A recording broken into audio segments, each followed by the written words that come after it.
another component to being successful about managing your nutrition and in turn managing your body composition is understanding that what we eat actually does matter. So if we imagine that there is a hierarchy of importance in our nutrition, maybe let's use a pyramid, nutrient and calorie quantity, or how much we eat, is actually the most important and foundational and base unit to that pyramid over our entire lifetime. And we know this is true.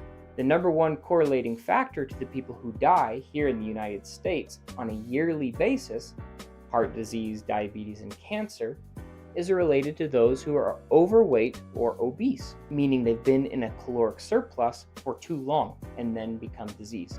It's a little bit of an oversimplification, but we know that that is the variable that is linked to all of those diseases. So if calories, or the amount of what we eat, is the foundational component to this pyramid, then what we eat is definitely in second place. What's so cool here is what we eat directly affects how much we eat. The greatest example here is that the lower the food quality, the harder it is to track. The higher the food quality, the easier it is to track.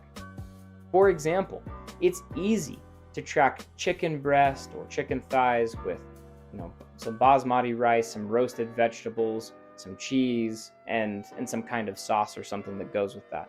I sit down, I get my plate together, I weigh my food, and boom, I more or less understand how many calories and grams of protein, fat, and carbs I'm eating.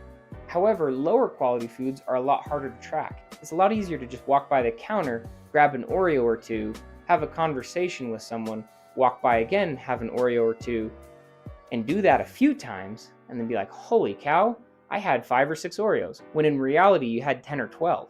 Higher quality food typically means greater food volume, but lower calories. Lower quality food is lower volume and higher calories.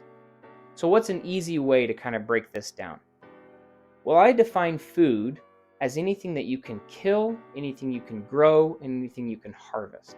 So if I'm able to take it from an animal or take it from the ground, it's food.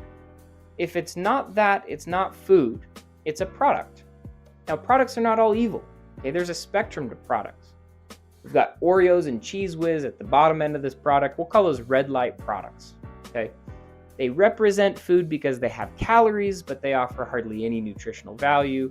And something like Cheese Whiz is a little more suspect. Moving up the line, we might have yellow light products. Okay, we'll go red, yellow, green. Yellow light products, that might be things like bread, pasta, starch, rice. These things aren't inherently bad, not at all. A lot of them have a lot of nutrition, but we typically overeat these things. And so they become something that isn't very great for us. And then finally, you have green light products.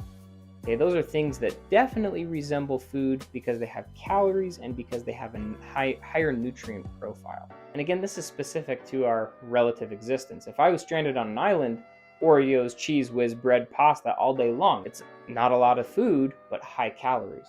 But I'm not stranded on an island. In fact, I live in this place where there's a ton of abundance, and I'm able to eat anything I want, pretty much any time I want. So I have to moderate this.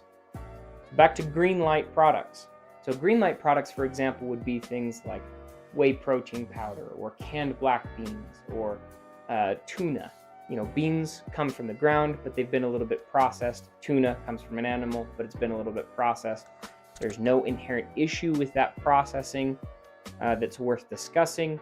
So if 80 to 95% of your calories come from food, things that you can kill, grow, and harvest, and high quality products, you're going to be all set. You will most likely be within your calorie budget and your protein budgets on a daily and weekly level. What's cool about this is that it also gives you an opportunity to enjoy other products or foods that you really like. Things that may be less healthful, but things that are still really good. For example, I want pizza, ice cream, and tacos in my life. They're really great. In fact, they are more beneficial to my nutrition at this point, not detrimental. They give me a fun thing to work for, to look forward to. I think if we just eat gross chicken breast all the time, the process is going to get pretty stale.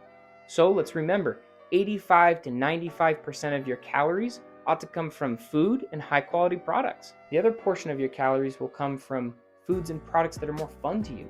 This allows for flexible dieting throughout the day and the week. We'll discuss this more as we chat together, but understand, there's no such thing as a bad food anymore. There's really no such thing as a good food. There's healthful food, there's more healthful food, there's products, there's less healthful products. And anytime we eat an Oreo, it's not a dance with the devil. So we're talking about mentality shifts as it relates to our food and being okay with the process of growth and failure. You got this.